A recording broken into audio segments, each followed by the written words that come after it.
Você sabe onde está a Arca de Noé? Conforme narrado na Bíblia, imediatamente após o dilúvio, a embarcação ancorou no 7º mês sobre as elevações de Ararat.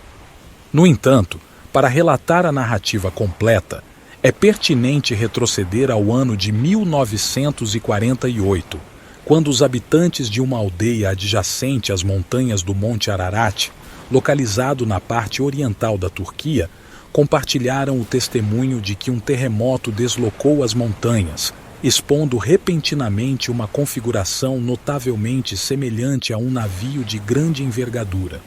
Embora esse acontecimento seja encarado como excepcional, ele não gerou repercussão na mídia até o ano de 1959. Foi nesse ano que um piloto de avião turco capturou imagens aéreas das montanhas de Ararat. Uma das fotografias captou a figura de um objeto com a semblante de uma embarcação.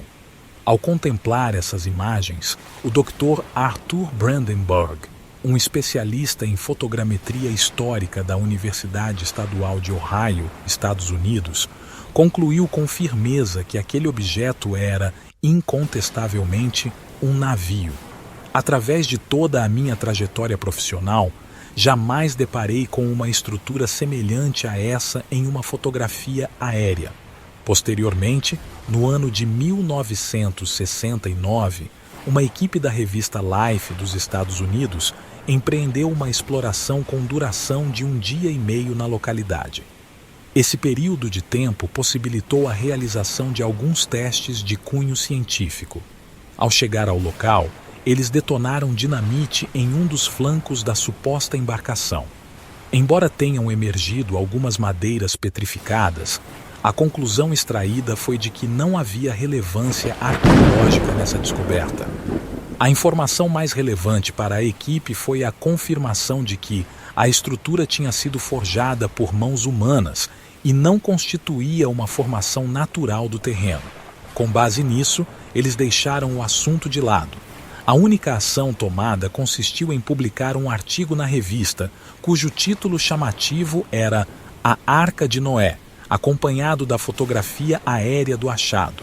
Os pesquisadores não poderiam supor que essa reportagem chegaria às mãos de Ron Wyatt, um explorador americano renomado por sua devoção ao cristianismo e seu empenho em corroborar a autenticidade das histórias bíblicas. Após ler o artigo, Ron foi despertado pela curiosidade e resolveu visitar o local em 1977, na companhia de seus 2 filhos adolescentes. Diante do vasto território e com apenas 3 dias à disposição, eles se viram perplexos por onde começar a busca. Nesse contexto, Ron e seus filhos elevaram preces, almejando um sinal divino. De maneira incrível, suas preces foram atendidas. O táxi em que estavam subitamente parou no meio do trajeto, sem explicação. Ao descerem do veículo, depararam-se com algo inacreditável, uma pedra perfurada com inscrições enigmáticas. Ron e sua equipe prosseguiram na exploração e a cada intervalo de 3 encontravam outra pedra similar àquela primeira. Essas pedras eram reconhecidas como âncoras de pedra, com um formato peculiar que indicava seu uso como contrapeso em embarcações. Essas pedras encontravam-se dispostas em direção ao ponto onde estava a figura que se assemelhava a um navio encalhado. Essa disposição insinuava que essas pedras poderiam ter se soltado ao ocorrer o encalhe, o que despertou intensamente a atenção de Ron. Ele decidiu, então, que as investigações deveriam continuar, com o intuito de averiguar se aquele local possivelmente abrigava a Arca de Noé. Entretanto, imediatamente após essa descoberta, Ron não pôde dar seguimento devido aos compromissos que mantinha em seu país. No entanto, ele partiu do local com a promessa de retornar para dar continuidade ao que havia começado.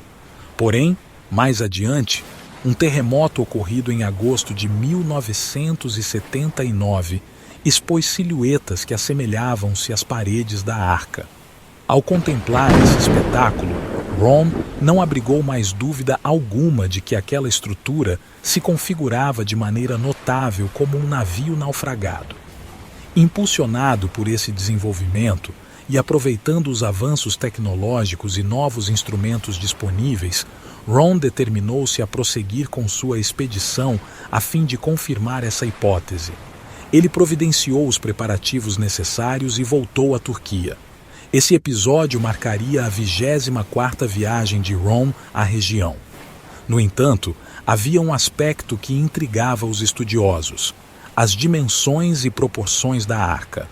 A Bíblia indica que a embarcação media 300 côvados de comprimento, 50 côvados de largura e 30 côvados de altura, compreendendo 3 pavimentos, um inferior, um intermediário e um superior. Ao converter os 300 côvados hebraicos para metros, resultava em uma medida aproximada de 135 metros. No entanto, após as medições, a extensão da estrutura no Monte Ararat revelou um comprimento de 157 metros. Em outras palavras, a arca apresentava um tamanho cerca de 20% maior do que aquele descrito na Bíblia. Esse fato se mostrou um dos argumentos mais contundentes dos estudiosos que questionavam se aquele achado poderia ser, de fato, a Arca de Noé.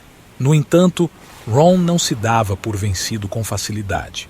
Ele estava convicto de que aquele naufrágio datado do dilúvio e, ao meditar sobre o assunto, recordou um aspecto histórico frequentemente negligenciado. Quem era o autor do Gênesis? Para aqueles que não estão cientes, o autor era Moisés.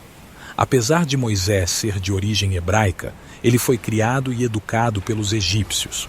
Portanto, seria plausível considerar que Moisés não estivesse familiarizado com as medições hebraicas, mas sim com as egípcias. Essas duas medidas diferiam consideravelmente uma da outra. Isso implicava que uma conversão era necessária novamente. Converter 300 côvados egípcios para metros resulta precisamente em 157 metros.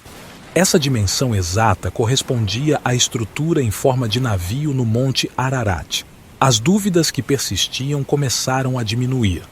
Esse arqueólogo cristão estava, gradativamente, surpreendendo o mundo ao sustentar cada vez mais a autenticidade daquela silhueta. Contudo, a descoberta mais monumental ainda estava por vir. Se você gostou deste vídeo, deixe seu like e comente. O que você conhece sobre a Arca de Noé?